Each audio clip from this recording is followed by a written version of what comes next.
Hey guys, I'm Dov, and today I'm back with more Total War Warhammer 2 online action, and today we're back with a 2v2 with myself and Romulan Dog. This is one of the 2v2s from the 2v2 tournament Turin had this last weekend. I wanted to cast some of the games for you guys just to see things from our perspective and kind of talk through our thought process a little bit here, because we did put quite a bit of thought and strategy into the armies. So we've got the Undead Alliance versus a massive horde of Greenskins for Game 1, Cylostrah, and we've also got ARKHAN the Black. So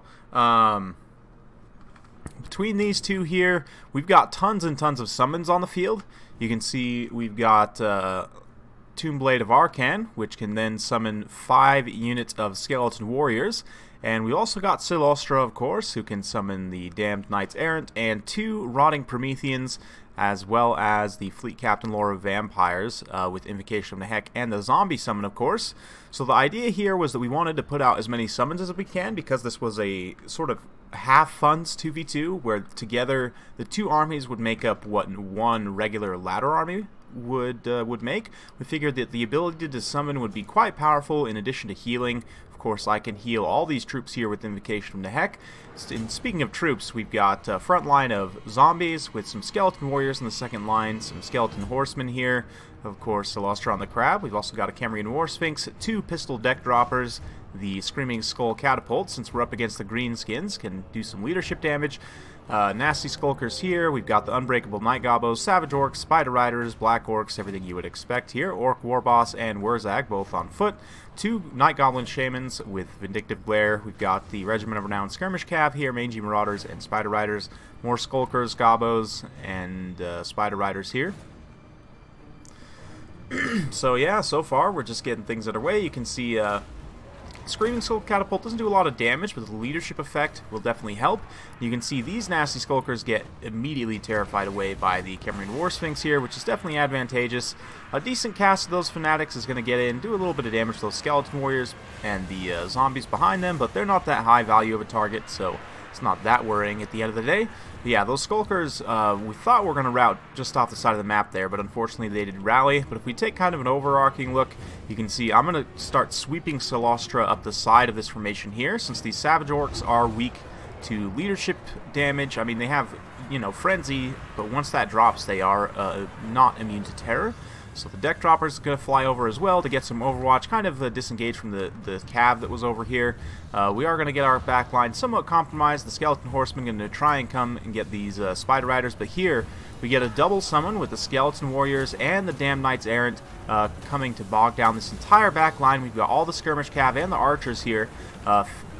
Romulan Dog's going to go ahead and drop an Overcast, let's see, Doom and Darkness. Wurzag responds with the Here We Go to try and counter. So it's going to be a wash at the end of the day, but the Cambrian War Sphinx also comes in to do a ton of shock damage and also terrify. We've also got zombies pushing through into the back line.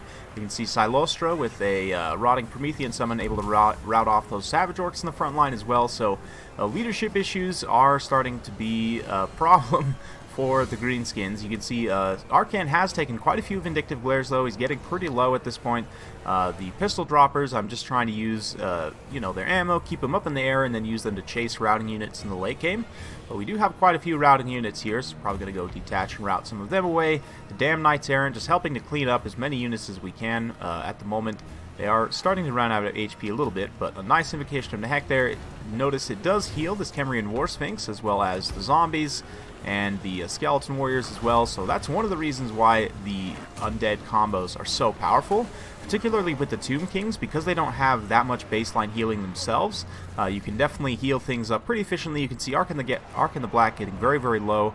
In this pocket here, the Orc Warboss is caught out by Celostra. We've got another Crab summon on the field, so 2 units of Rotting Prometheans. This is 2,200 extra points here, more or less. Able to fight against these Black Orcs, and they're doing a ton of damage here, so a very advantageous situation for us, getting those not quite free units, but essentially free units. Meanwhile, Wurzag doing his little dance here, still getting caught up by the Cambrian War Sphinx. Unfortunately, he's probably going to get terrified away as well.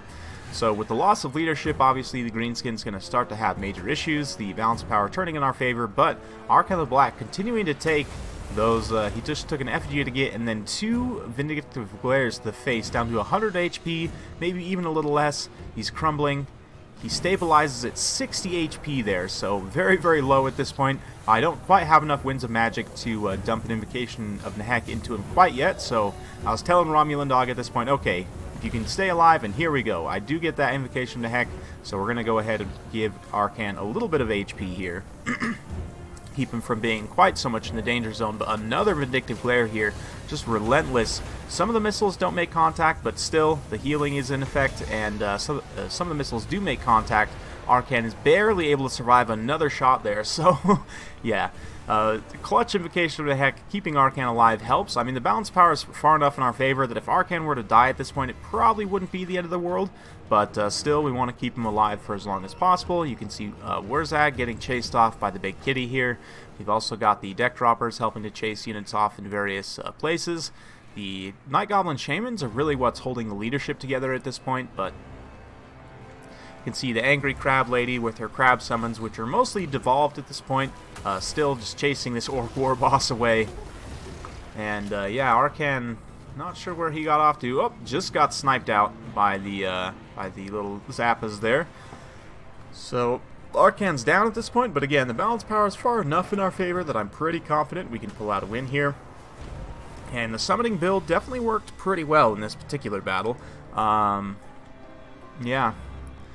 Yeah, especially against the Greenskins, who tend to have a lot of leadership issues. The double Undead, I mean, they have issues with both of these factions, but you can see, I'm not sure what exactly finished this guy off, but poor little Wurzag laying on the ground there. He's done for. The kitty going to come over here and start to drop some more terror bombs as well, and of course, big old angry Celostra. That goblin running away from the bats, just hilarious. Deck droppers getting in here. Yeah, the Fanatic's going to be unleashed. It won't do a whole lot to Cyllostra, of course, but a few Black Orcs still fighting here as well. So we'll watch Cyllostra as she goes crazy crab on all these guys. Ooh, nasty.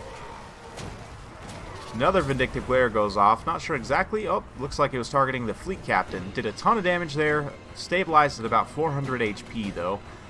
So yeah, our opponent's definitely still trying to claw their way back here, but unfortunately going to be a little bit too little too late. You can see Cylostra's just finishing off these Black Orcs here. We've got a few regrouped Gobos trying to come in and get a cheeky charge, but the War Sphinx is also online as well. And oh yeah, I forgot, they had those guys on the back shoot. What do they have, bows?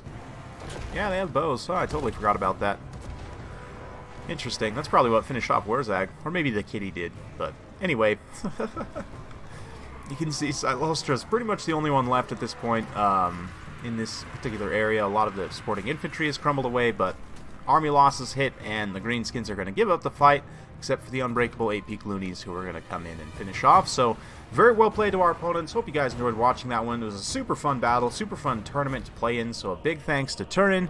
And I'm going to be showing off the rest of the replays from the tournament, just so that I can kind of talk through mine and Romulan Dog's strategy, sort of where... you know, what our thought process was behind the builds, and then sort of how they were executed. This particular battle worked out more or less how we had intended. The infantry of Exploding Hamster here got a ton of kills, as you would expect against big units of zombies. 132, 64, 209 on the 8-peak loonies, at 185 and 69 on these Black Orcs. For Zardar, unfortunately, his forces, the skirmish/support forces, did not do quite so well. Because we were able to get that really favorable summon, you know, situation in the back line and just shut down all these missile units almost right away. You can see they did get very, very few kills across the board. Spider Riders did okay, Nasty Skulkers did okay, and those two Night Goblin Shamans just chaining the Vindictive Glare was very, very powerful at taking out ARKHAN the Black. Unfortunately, the Kemrian War Sphinx and, you know, Cyllostra is just so much health and armor to deal with that it wasn't quite enough at the end of the day. They did chop through all of our infantry, actually, and the Skeleton Horseman, the Screaming Meme, also got some decent work done. Nothing amazing, but 63 kills and 3 XP chevrons on the War Sphinx is not bad at all. 66 on Cyllostra herself. The Deck Droppers also managed to get a few kills, and then staying alive until the late game is very favorable in that you can chase a lot of the routing Greenskin units, so that was very advantageous as well. And the Fleet Captain able to stay alive until the late game also. So very fun stuff. Hope you guys enjoyed watching. In terms of, yeah, I think that's pretty much it. I'm going to be sort of layering these 2v2 videos in every other day going forward, so I'll be showing off the rest of the matches from the tournament, so you guys will again be able to kind of see our builds and thought processes. But hopefully you enjoyed this. If you do like this sort of content, be sure to like, subscribe, hit that bell notification button so every time I upload a new video you'll be notified. Thanks again for watching, and we'll see you next time.